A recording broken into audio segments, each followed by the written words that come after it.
This month we'll examine impeachment, what it means, how it works, whether Congress should impeach Bush and Cheney, and what the American people can do. Our nation's founders wanted to protect our liberty, so they created a constitution that had checks and balances built into it. The intent was to prevent any branch of government from grabbing power that should belong to the other branches. Impeachment is part of the constitutional way of preserving our liberty by preserving checks and balances and preventing any power grabs. Local people have come together to protect the Constitution by forming the Olympia-based organization, the Citizens Movement to Impeach Bush and Cheney. We have 3 members of that group with us as guests on this program, and they'll be sharing their information and their insights, and it'll be an interesting and informative hour and should be something that we can use to help make America what it ought to be. Happy to welcome Kerri Griffis and Jerry Smith and Gail Johnson. Good to have you all here. Thank you for having us. Thanks for having us. I wonder if we can just start by clarifying what impeachment is. People might hear the term but not really know what it means. Can you summarize what impeachment really is? Well, basically, I think that, I'll start with what it's not, maybe. Impeachment is not the automatic throwing of the president and vice president out of office. It is a process that is intended to prevent any president or vice president from abusing power. So it's a process, and it begins with an investigation. That investigation is done by a subcommittee of 20 people, 10 Republicans and 10 Democrats from the House Judiciary Committee.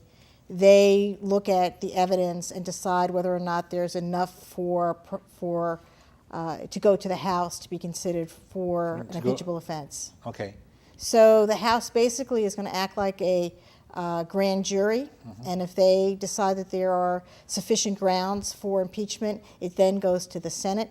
The Senate then holds a trial. They function as a jury, and then they decide if in fact they decide that the president or vice president has committed impeachable offenses, they are at that point removed from office. Okay, and it's a 2/3 vote of the Senate is what I read That's in correct. the Constitution, and the Chief Justice of the Supreme Court officiates, so it's all done on the up and up, and it's a cautious procedure, but one that, my understanding, based on all the stuff I've read, is that the Founding Fathers intended that it would be used from time to time as needed.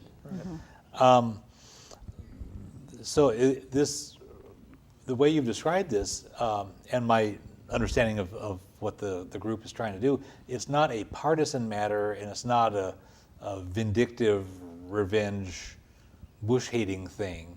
No, not at all. It's based on the principles. Yes. Well, I think that it's not about Bush or Cheney ultimately, and the Founding Fathers did not intend it to be used as a partisan weapon of mass destruction. And in fact, the Constitution never even mentions political parties at all. Well, it doesn't. But it does mention, the Constitution does mention impeachment 6 times. Yeah. So it's very serious. And again, if you look at the history of this country, they were coming from having a monarch, a king, who was very abusive. And the Founding Fathers were very sensitive to this idea of abuse of power. And so impeachment is one way to remove a president or vice president for abuse of power. And anytime, Madison said, anytime that a president tries to subvert the Constitution, that is an impeachable offense. They were very, very clear about what that meant. It's not a crime in the usual sense of the word. It really had to do with the abuse of power and any kind of subversion of the Constitution. Yeah. So it doesn't need to be a regular kind of crime like burglary or something. It's that kind of abuse. One of the things that I think is interesting as somebody who believes in nonviolence is that it's a nonviolent way to solve that kind of a problem. Whereas in a lot of countries, they would have a coup. A bunch of people get a bunch of guns and they go storm the White House and lay siege to the White House until they have a violent coup that topples the government. Here they've built this into the Constitution for a peaceful transition if somebody is abusing power. And so I like it as not only constitutional, but also nonviolent. Yes, it was brilliant. It was just brilliant. Let's see. We had a number of things to cover. I think we've really done it well. A number of people who were involved in the Nixon impeachment events from 1974, including Elizabeth Holtzman, have written powerfully about this and basically saying what Gail Johnson has said. So we don't need to quote Elizabeth Holtzman, the congresswoman, further because Gail has said it all. Let's talk about what some of the impeachable offenses are. Your organization, the Citizens Movement to Impeach Bush and Cheney, has identified a number of things that you say really are impeachable offenses, and different people elsewhere in the country have identified various ones, but you've settled on 4, and let's deal with them one at a time. Gail, you have, you can tell us something about how Bush and Cheney knowingly used fraudulent information to fool Congress and the American people to support the Iraq War. Tell us Yes. about that. Well, Elizabeth de la Vega wrote a wonderful book called Bush versus the U.S. versus Bush et al. And lays out the case for the fraud. Yeah, and she was a federal prosecutor for many years, so she knows how to do it. And she recognized this as a case of fraud. But basically, if you think back about how we got into Iraq, the administration made a number of assertions. One was that Iraq was responsible or part of 9/11, that Iraq was part of, supporter of Al-Qaeda, that Iraq had weapons of mass destruction, and that Iraq was on its way to obtain the capability to manufacture nuclear weapons. All of those have proved false, and in fact that they were known to be false for quite some time. William Clark, who was the terrorist czar, that's his name, basically reported in a report that went to the president in September 18th, 2001, reporting that the intelligence community had rejected the idea that Iraq had anything to do with 9/11 and rejected any notion that Saddam Hussein had anything to do with Al-Qaeda. Saddam Hussein was a dictator, and there was no way that he was going to, give weapons to a terrorist organization that was likely to turn around on him. Right, yeah. I mean, as a dictator, he was a control freak, and he's not going to give weapons to some loose cannon that he couldn't control. I mean, it was just bizarre on the face of it. Well, and Saddam Hussein was a secularist, Yeah. and Osama bin Laden is a fundamentalist Muslim, and they did not get along. Right. They did not get along. They didn't support each other. Saddam Hussein had arrested and killed some of Al-Qaeda members when they came into Iraq. Yeah. So there was no support Yeah. going on And, back and it was forth. obvious, and there was actually good documentation, because at the time, after September 11 and leading up to when the Bush and Cheney folks started pushing for a war with Iraq, I was seeing all kinds of stuff from credible sources, experts, insiders, professionals, who were saying this is baloney, this is baloney, this is baloney. And yet the Bush and Cheney people kept twisting things and deliberately misrepresenting things in order Yes. to trick Congress and the media and the American people. Yes, certainly on those two issues. I was going to say most of the hijackers were Saudis. They Yeah. were from Saudi Arabia. Yeah. Nobody was from Iran. Yeah, yeah. So. Yeah. Scott Ritter was here in Olympia, and he was one of the weapons inspectors.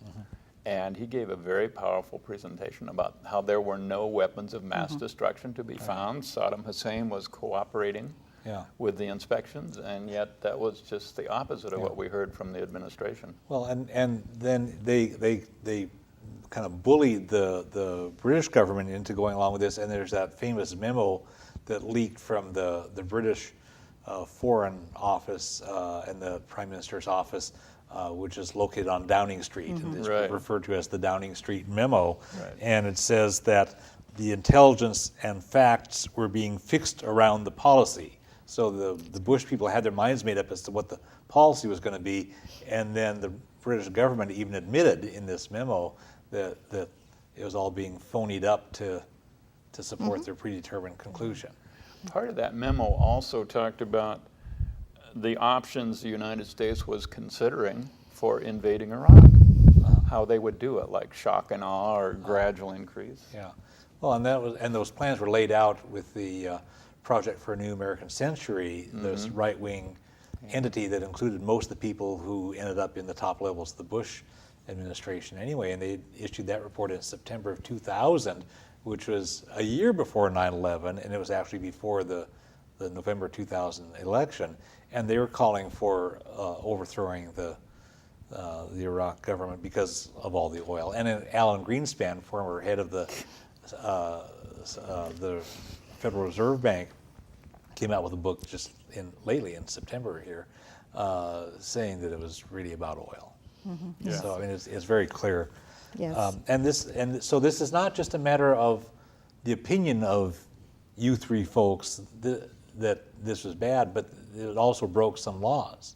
Well, it broke a number of laws, and I did just want to mention that the two other main arguments. One was about the weapons of mass destruction, and again in the Downing Street memo, it's clear that there was discussions about trying to get the weapons inspectors back into Iraq, and what they called it, the strategy was something called wrong footing, and the idea was to get Saddam Hussein to refuse to allow the weapons inspectors back in, which would have become a reason to invade.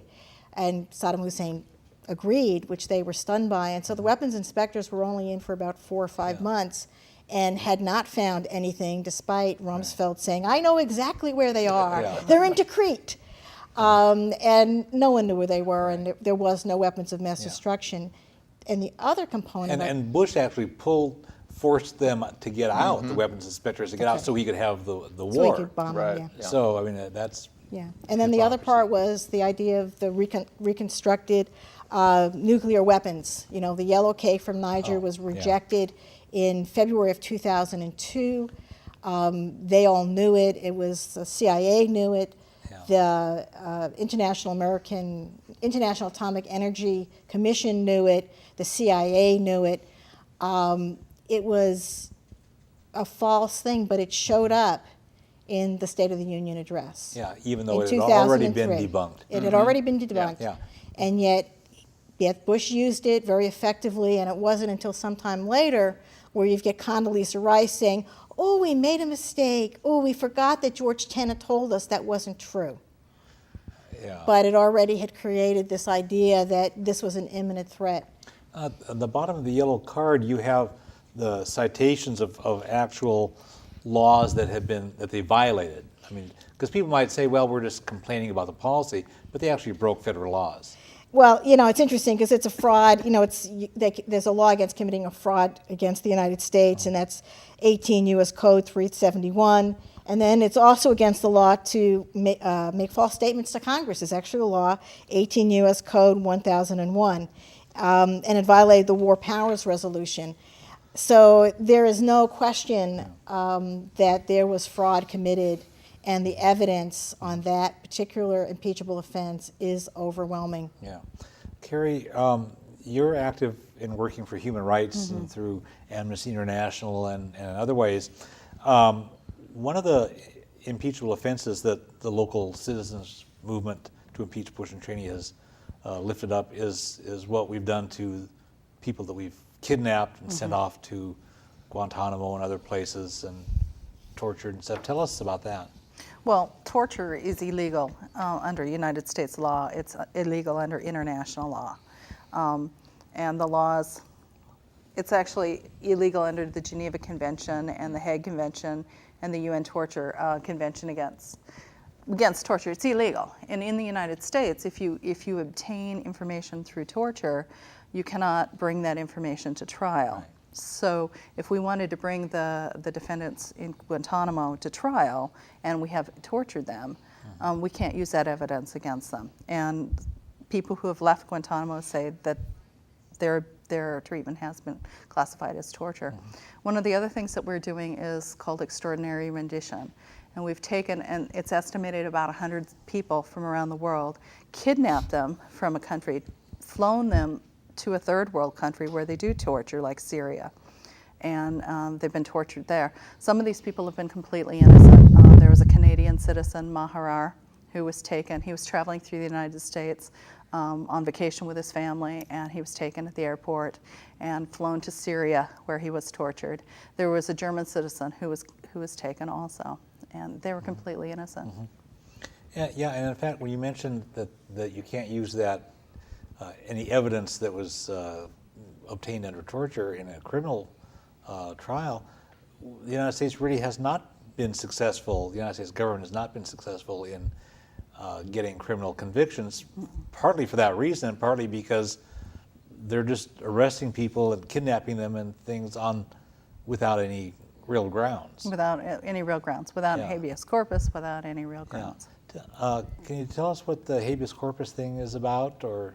Well, habeas corpus means body of evidence, and I'm not an expert on it, but you need to show the body of evidence, go through a court system. Yeah, you got to have my understanding is that if somebody's going to be imprisoned or jailed for something, there's got to be a good reason for it, something that they can actually show, and Bush and Congress allowed that to, just took that away, and so now they can throw you in jail and not have any good reason for it. Right, and one of our local citizens, James Shee, was Yes. picked up. He worked as a chaplain at Guantanamo. Yeah. He was accused of, they picked him up on his way home.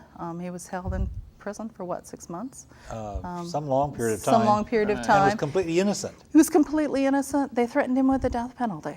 They Yeah, threatened him with yeah. the death penalty. Yeah. Very scary. Yeah, Very scary. and that could happen to any of us. It could happen to any of us.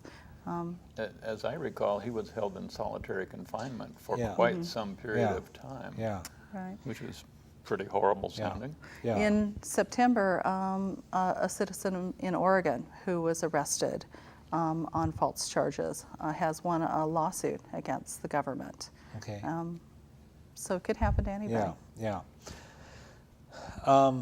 There's another one of the impeachable offenses the local group is working on, and that's having to do with illegally spying on U.S. citizens without a warrant. Yes. Tell us about that. That information broke in, I think, February of 2005.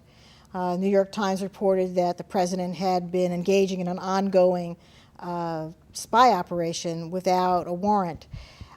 Now, so had Nixon, actually, and there was a law passed called the Federal Intelligence Surveillance Act that required the president to get a warrant before he could authorize any kind of surveillance. And it's an interesting law because it allows you to first spy, and then you have 72 hours to get the okay. Yeah. So you can actually act immediately if you felt that you needed to, but there would be a record, there would be some record of it. Some accountability. Some accountability, and the president has declared that at that time, he believed that because he was commander-in-chief, that he had the authority to spy on anybody that he thought was a threat. Now, there is no such authority. That does not exist. And the case was eventually brought to the federal judge in Michigan, and she basically declared that it was totally illegal to do that kind of spying. Totally illegal. Illegal. And she basically said, there are no hereditary kings in this country, and the only power that you have is what's in the Constitution, and there is nothing in the Constitution that allows any president to be above the law. That court, the FISA court Right. that you mentioned, they've had 19,000 requests for spying, and they've approved all except 5. So it's Yes. not like this is an unreasonable burden, and like you said, then they have 72 hours to do it. So it's not like Bush says, gee, I'm trying to protect America, and this nasty court is not letting us do it. It's a rubber stamp. It's a rubber stamp. It basically and he is. doesn't even bother with that because he's above the law. He's above the law, and it has to make you wonder who he is spying on that he does not want a record. Well, that's the thing. As you start to play with this, you go, what's going on? Why would he do that? If it's a rubber stamp that will approve all except 5 of 19,000 cases, they probably have a very lenient standard. And if he won't even go through that rubber stamp process, who is he spying on? Yeah. And for what? Very Yes. much so. Yeah. Exactly. Whoa. Yeah. Scary. And that And- actually breaks laws. Well, it does, Very- but, it breaks laws, and it also violates our fundamental right guaranteed in the Constitution from illegal search and seizure in the It's Amendment Article 4. Yeah. Article 4. Amendment- And Fourth so Amendment. you just sort of look Yeah. at that and saying, we no longer have that protection because any one of us could be spied upon. Yeah. And if we don't have that fundamental right, you have to ask yourself, Yeah. are we still America? Yeah. And Sherry, we have another one that you have a special interest in about the signing statements. Right. And that's the fourth of the Right. 4 main areas that you're looking at. Right. Tell us about what. Well, Bush has used signing statements on somewhere between 800 and 1,200 laws. And what's a signing statement? It is a way that instead of vetoing a bill, he signifies there's a certain portion of it that he thinks he is not bound by, and he will write, or someone will write, and he will sign a declaration that I will agree with everything with this, except I'm exempt from this. I shouldn't have to apply this. And he uses the term, the unitary executive, that these signing statements impinge upon the power of the unitary executive. And there have been some other people that use signing statements, but not, other presidents, but not to the extent that Bush has blatantly, written exemptions for himself for all kinds of rules. Yeah. So it's not like, if he's opposed to something, he should veto it. Then Congress has the chance to come back and override the veto or choose to amend the law or something, try it again. Right. But he signs it so it becomes a law, but he just exempts himself from having to obey it. Right. And he also makes comments about this portion of the law is not constitutional. Well, that's up to the court. That's not Yeah. up to the president. It's really a strange area. Yeah. And this unitary executive is the theory of some of the people in his administration, where Right. it basically means the president really runs the whole government and is superior to Congress and the court system and has all power Right. in his own hands. And that's not in the Constitution. Yeah. He uses it like a line item veto. And Yeah. Congress has never granted the president the line item veto And authority. there was a court case some time ago that raised that issue of line item veto, and the court said, no, that doesn't exist. You don't have that. And I wanted to point out that I think it was in his first 5 years, he only vetoed one bill, and that was that embryonic stem cell. All the other bills went through, but a big number of them had signing statements Yeah. attached to them. So when we were talking on the phone to prepare for this program, I think both of you two had expressed concern that we're drifting toward a dictatorship in this country. And I wonder if you could tell us some more about, I don't know, we've covered some already. Well, yeah. I mean, But- if you begin to look at it and you begin to say that you've got a president who no longer believes that we have co-equal branches of government, who no longer believes that the citizens are protected by the Bill of Rights, who no longer feels that he has to obey any law that he doesn't feel that he wants to. I don't know what else you call that, but it definitely seems to me that you are on the road to dictatorship, and that the rights of the people, which is the sort of the fundamental belief system, values of the American governance system, has been totally eroded. And you have, in the sense, a dictator.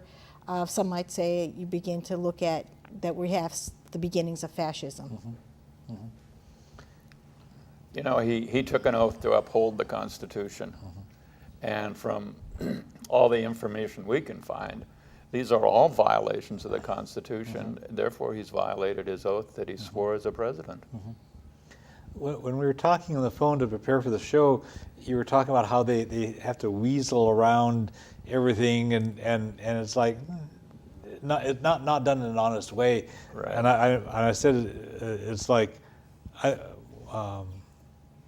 one of us, I forget Okay, who right. had said this thing, but it's like you have some kid that's misbehaving, and you have to spell everything out. You can't do this, you can't do that. And I said, yeah, like if you had this kid that's like really a severe juvenile delinquent that you have to say, stop stealing from the neighbors. And then turns out the kid gets busted for robbing people across town. The kid says, well, you ever told me I couldn't steal from people on the other side of town, you know? And that's kind of the game these guys are playing. They're just kind of playing all these games to get around these things and not doing the letter of the law and certainly not the spirit of the law or the Constitution. Yeah, they play in the gray areas that haven't been defined because in the past I think we've had statesmen and not politicians. Yeah.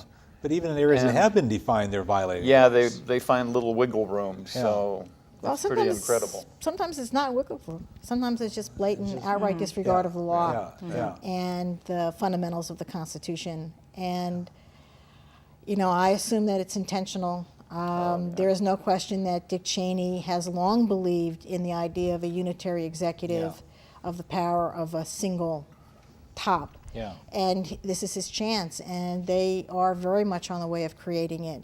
And it's one of the reasons why impeachment becomes so important.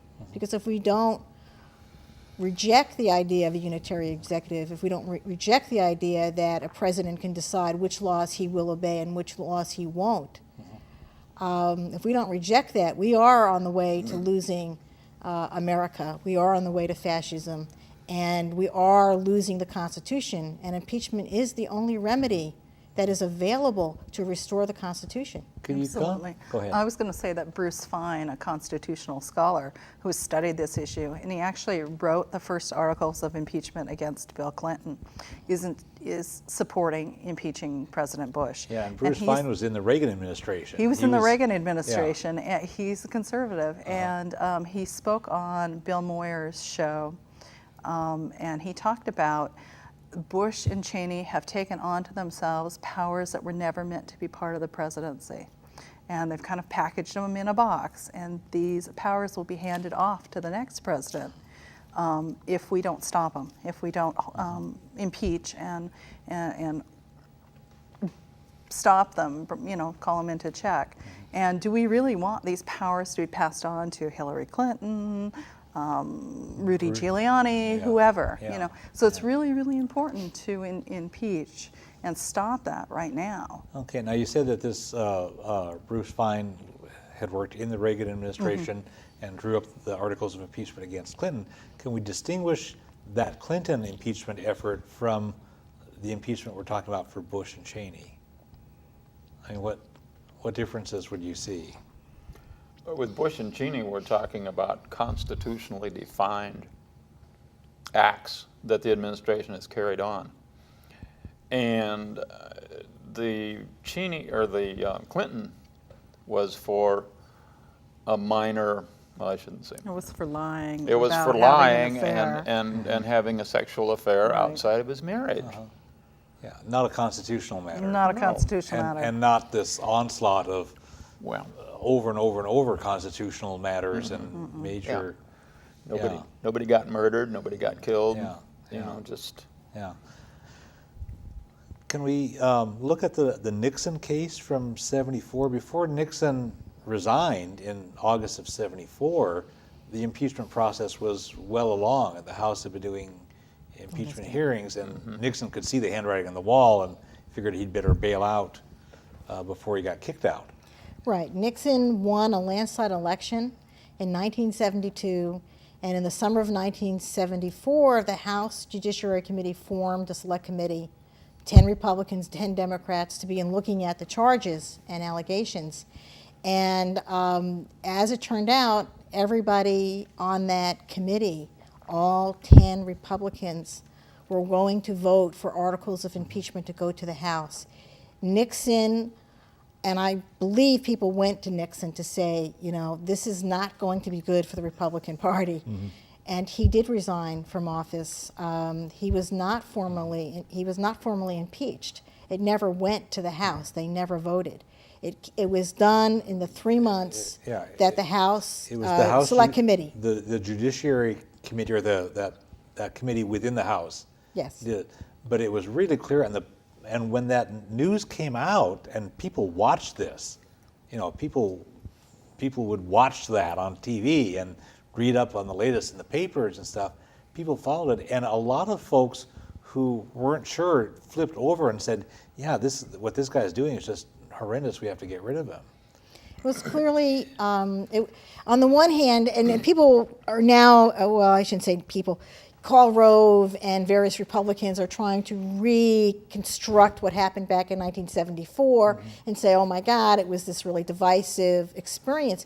But in truth, for most of us, it was very heartening. It was this great example of what democracy can do in terms of removing a president who has so badly abused his power. Do it peacefully without a coup. This is an amazing process. People wanted to see the system work, and the system was working then. Yes. And at the time of Watergate, the people who worked for Nixon, John Dean and others, went and actually did testify under oath to the committee. Here, Bush and Cheney are saying, anybody who works for me, we won't testify under oath, and nobody who works for us can testify under oath either. You know, when General Petraeus went to Congress in September and talked to them, he didn't testify under oath. And when Ray McGovern, who was in Olympia in February 20th of 2007 for the event that you folks had organized, went to the hearing, and Ray McGovern, who's decades-long CIA and national security expert, said, make him testify under oath. Congress threw him out and had him arrested. Wow. They don't want to have these people accountable, and they don't want to have anybody testify under oath. But in Nixon's time, they did, and the system was actually working. It was very powerful for the American public. I think it was very healing for the American public to have this positive result, that a very peaceful transition of power. And although a lot of the Democrats are very concerned that if they did impeachment, it would hurt their election chances, in 1974, the elections of 1974, the Democrats increased their majority in the House and the Senate. The American people were very pleased that the Democrats had stepped up to the plate and taken on impeachment. Yeah, that's right. The voters rewarded the Democrats for holding the crooks accountable, and the Democrats had a landslide in Congress. And the crimes that Nixon did, as serious as they are, really pale in comparison to what these guys are doing, because these guys are doing such blatant violations of the Constitution. Nixon did a bunch of illegal things and all kinds of corruption and crookedness and felonies and things, but what these guys are doing is on a vastly more serious scale, and really gets at the heart of the Constitution. If I could interject, you know, there are a lot of people in the Bush administration who have been subpoenaed by Congress, and the White House has said, you don't testify. Yeah. You know, we've got Harriet Miers, Josh Bolton, a bunch of people that they have all refused, and executive privilege isn't defined anywhere. They're just making it. Yeah, the term executive privilege does not appear in the Constitution, and even to the limited extent that people have used it before, these guys are just way off the scale in what they're claiming. I mean, it's just a total rebuff of the congressional branch of government. Right. But at the same time, Congress is not willing to push the envelope because they can take them to court. You cannot. Congress backs down. They back down. They let themselves They have be not bullied. been able to push it to where they needed to take them to court and say, you must testify under oath. So what are Congress members saying about impeachment? Why are they, I guess, what are they saying? Why are they not doing it? What are their excuses? From what I heard, a meeting was held in Congress when the Democrats won this past election, and they discussed impeachment, and they decided not to go for it. And the Democrats are focused on winning the next presidential election. That's their main focus. They're afraid that it will stop all business in Congress. That they're also afraid that the American people will get mad at them. What do you think? I think that the American people are very mad. I mean, surveys have said, polls have said that 40% of the population is in favor of impeaching Bush, and over 50% of the population is in favor of impeaching Cheney. And so what would be the implication for a Congress that defies the American people? They're not listening to us. They're not listening to us.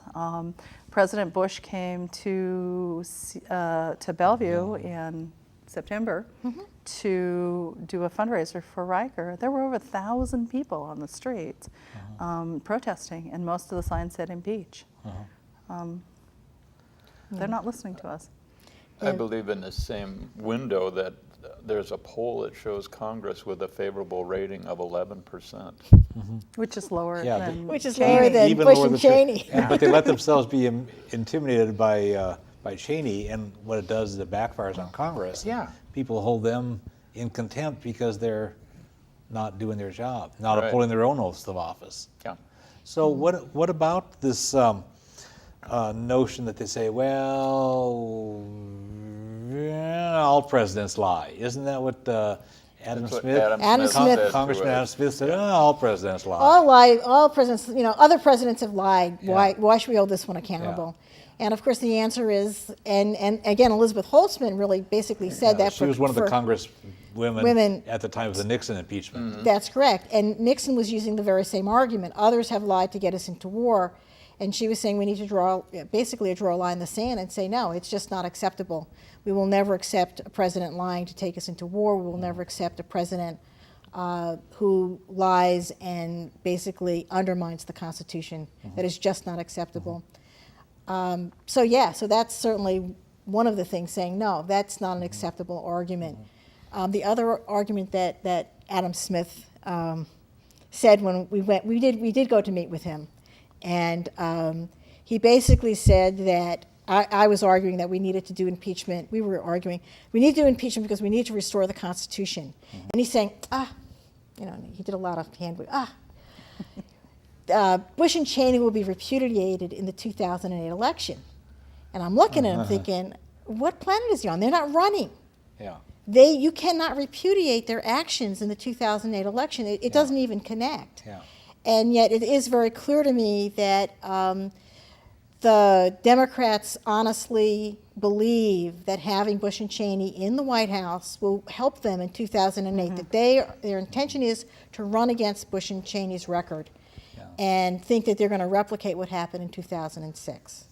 Now, I personally don't think that's going to work. I think that's a strategy that's going to backfire. Yeah. There isn't any way they're getting my vote on this one. Yeah, the people I talk to, a lot of people, and the people I talk to are almost unanimous in saying that they're as angry at the Democrats as they are at the Republicans. The Republicans are like hopelessly irredeemable in a lot of people's views. I mean, they're worthless.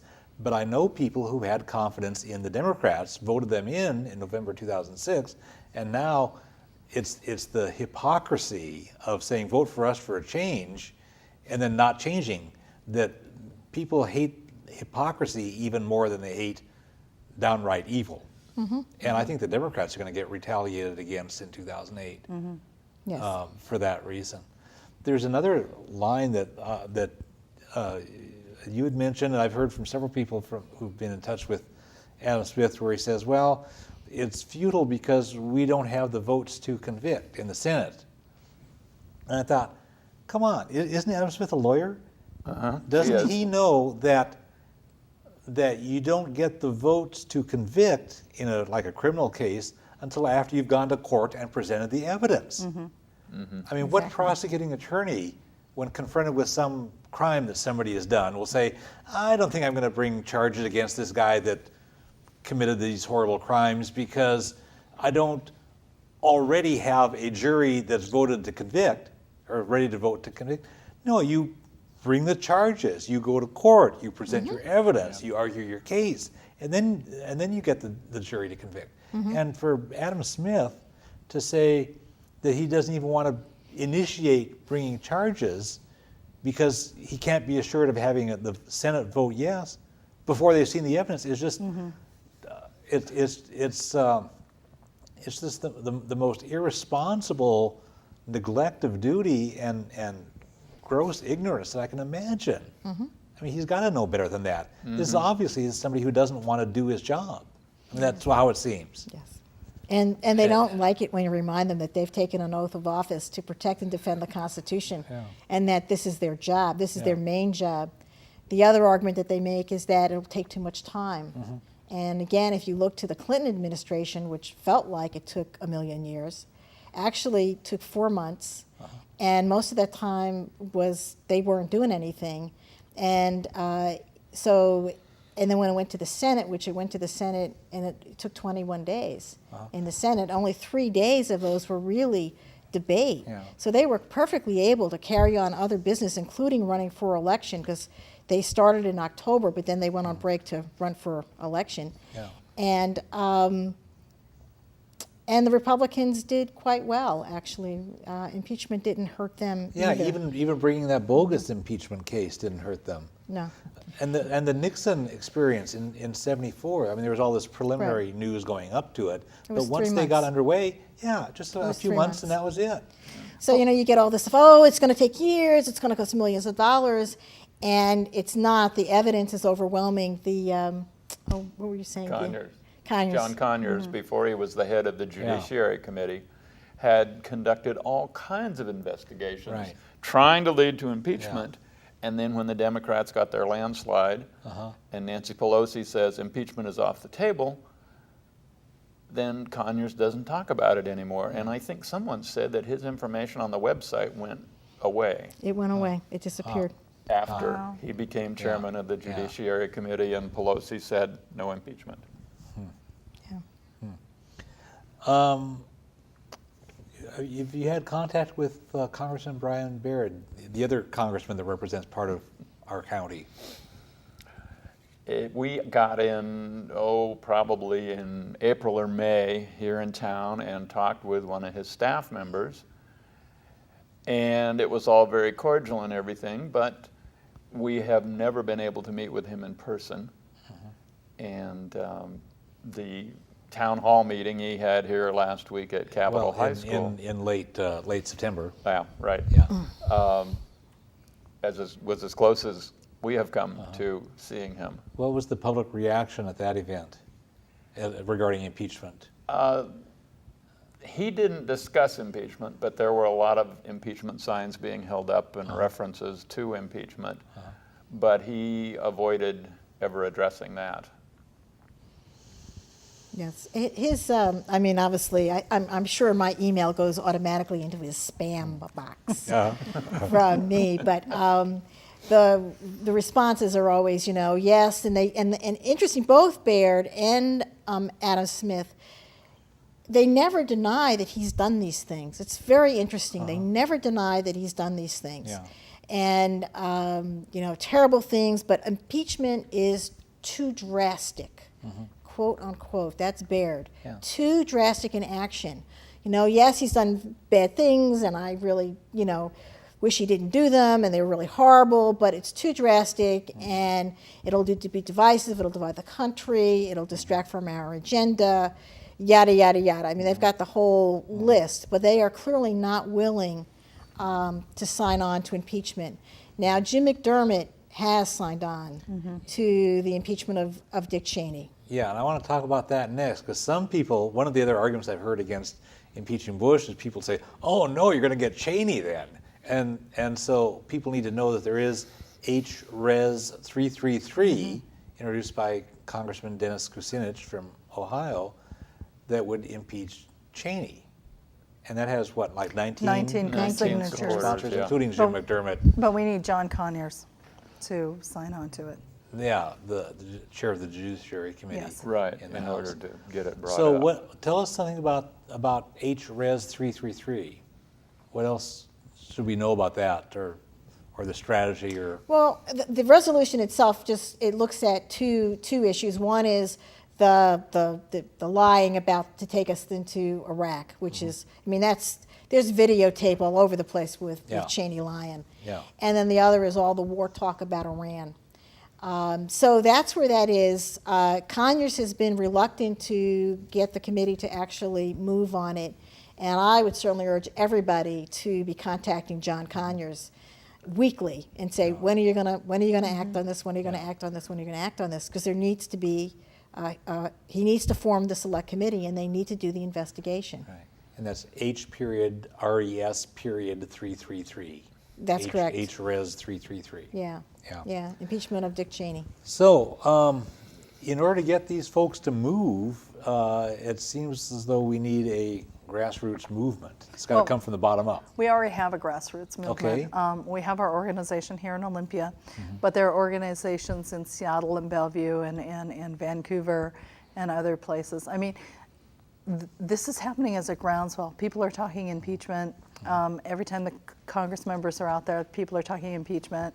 It's on the radio. It's on the TV. It's really happening. So, I mean, when I talk with people, it's out there, but it's not, I don't see it enough in the press being reported on and discussed seriously. Right. But people are talking about it. People are talking about it, and often people talk about an issue before you ever see it in the press. Right. Often the press will only catch it when there's a big event, a big demonstration.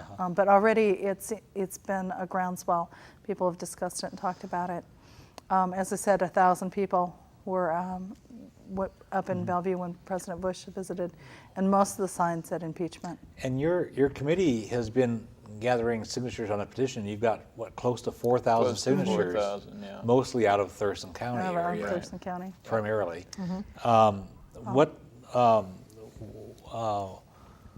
What kind of, well, you told Yeah, me right. told me that when we started that petition in the summer of 2006, a lot of people were afraid to sign. They're afraid they'd get on a no-fly list or they'd be investigated. And what's the experience been lately about people? Very few people concerned about signing it at all. Some people come almost on a dead run and grab a pen and pick up the clipboard and start signing and say, is there a limit to how many times I can sign?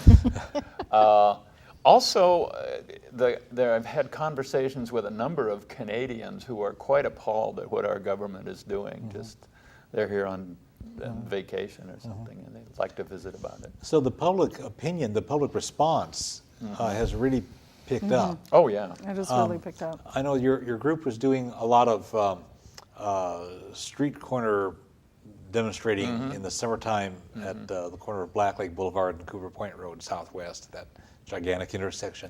Tell us about the response you got, because all three of you were there. It was a great response. 3/4 of the people that would drive by, we had signs that said honk for impeachment. And 3/4 of the people that drove by supported and honked. And about 1/4 of the people didn't, but that's a democracy. And after the Scooter Libby pardon, Yeah, the commuting the jail time. the support just dramatically increased. It's amazing. You don't see it on the news, but we've got tremendous support out there. Well, although stuff does happen below the radar, and like you said, the news media don't pick it up, don't pick up on what the reality is. Right. And other smaller things like Grace Harbor Democratic Committee passed a resolution calling for the impeachment of Bush and Cheney. The statewide Democratic Committee has passed a resolution calling for the impeachment of Bush and Cheney. A number of the legislative districts up in the Seattle area have passed resolutions calling for the impeachment of Bush and Cheney. So there's a tremendous amount of movement. There's a group that's located up in Bellevue. It's the Eastside FOR. Yeah. Well, they spun off into They another. spun off into the another Washington group. for impeachment, Right. but it's the same people. But they've been very, very active and very effective in organizing, especially in the Seattle area. And so you have these lots of little groups. I was down in Vancouver for an event, and people were very articulate about impeachment. And in Portland, there's a tremendous group that's been basically sitting in every week in the U.S. Representative's Blumenthal's office, again, pressing him for impeachment. So it's everywhere, and because it's not being reported, doesn't mean it doesn't exist, but you really would have to go out onto the alternative media, indie media sites to begin to track it down, and even then, it's not always reported. Yeah. There is, your group has a website, www.citizensimpeach.org. Right. That's very good. It has links to other sites. And then also, I think probably the most comprehensive one is www.afterdowningstreet.org. And we've already talked about what the Downing Street memo was. So this is www.afterdowningstreet.org that has just a wealth of information. I saw on a different site there was a listing of cities and towns and counties that had passed resolutions, and there were like 87 of them as of a few weeks ago that had passed. Especially some in Vermont and Massachusetts where they have town hall meetings where the people actually go, and your direct democracy is not mediated by politicians who want to stifle it, and the people of the town get together and say, here's our resolution, and they vote for it, and there you go. Yes, well, we had tried to get the city of Olympia to pass a resolution, and at the end of the day, they came back and refused, giving the same excuses that we've heard. Yeah. So that was very disappointing. Yeah, but they did give the use of the Washington Center for the Performing Yes, they Arts, did. where you Right, had they that did. wonderful town hall meeting on February 20th of 2007 that was titled The Constitution in Crisis, The Case for Impeachment. You had 3 really top quality experts and produced DVDs from it that you've been circulating since then. We have just a couple minutes left. I want to give you a chance to say something about the 2008 legislature. One of the routes toward impeachment, as we understand, is through state legislatures that would pass a resolution calling for it, and then that would go to the House, the U.S. House, and presumably be acted upon. There is an effort from State Senator Eric Omeg, who, although he's a Democrat, he represents an area in the Kirkland area that's largely Republican, and he introduced this, and your organization helped with that. It didn't get out of the hearings. It didn't pass the committee. But my understanding is that there's a possibility of doing that again for the 2008 legislature, which is the short session in 2008. But you've been asking people to be contacting our local state legislators to Yes. have them be supportive of Yes. that. Yeah, it's part of the House rules where if a state legislature passes a resolution, it goes to the House floor and is treated as if it was an actual bill. Unlike other resolutions that are passed by the legislatures that are treated like, wish Christmas letters to Santa Claus, I think is the word they use. But yes, my sense is that if in fact Congress does not begin impeachment investigations, certainly by November, we will begin the process of contacting our state legislators, and we're hoping that people will do that to ask them if they, in fact, would support a resolution calling for an impeachment investigation of Cheney and Bush. We're optimistic that Senator Omeg will be willing to reintroduce it. Senator Karen Frazier, who represents us, was one of the co-signers of that, and there were 7 or 8 co-signers of that bill. And then we're hoping that we can get some people from the House side to sponsor a similar resolution in the House so that it would in fact be a joint resolution. But we need to begin acting on that in November. Okay, and the time is really tight, but I want to mention that you folks have regular meetings coming up now, typically on the 2nd and 4th Mondays of the month at the Olympia Center. There's a variation in November where it's off a week, but otherwise 2nd and 4th Mondays. And a phone contact would be your number, 491-1540, Right. and the website www.citizensimpeach.org. Can we offer a brief closing thought from each of you, Kerri and Jerry and Gail? Very Can I brief. do the sign? Yeah, Okay. but it's real brief. Real brief. We've been giving away hundreds of these. Actually, we're asking for a small donation, but we've been getting them out in the community so that people are talking about impeachment, and people know that that a lot of people support impeachment. Great, thanks. Jerry, very briefly. I'm not the only one that thinks this, but it certainly appears we have the worst administration we have ever had, and I'm concerned about my children and my grandchildren having to live under conditions that this administration has created. Thanks. Gail. And I like to use a line from Elizabeth de la Vega. I miss the Constitution. I want it back. Well, thanks. I want to thank Kerri and Jerry and Gail. Abraham Lincoln said that our government should be of the people, by the people, and for the people. The people who founded this nation wanted it to protect freedom and democracy, and so they created a constitution that has checks and balances to prevent any branch of government from abusing the others or gaining too much power. The Constitution provides for impeachment as the constitutional solution when you have this kind of abuse of power. And it's the way to preserve the freedom that we all care about. In a free and democratic society, protecting our freedom and our constitutional system is everybody's responsibility. I want to, again, thank our guests, invite people to contact the organization, www.citizensimpeach.org or www.afterdowningstreet.org. For information about a variety of issues, you can contact the Olympia Fellowship of Reconciliation at 491-9093. We're all one human family. We all share one planet. We can make the world a better place, but we all have to do our part. And the world needs what you have to offer. Thanks for watching.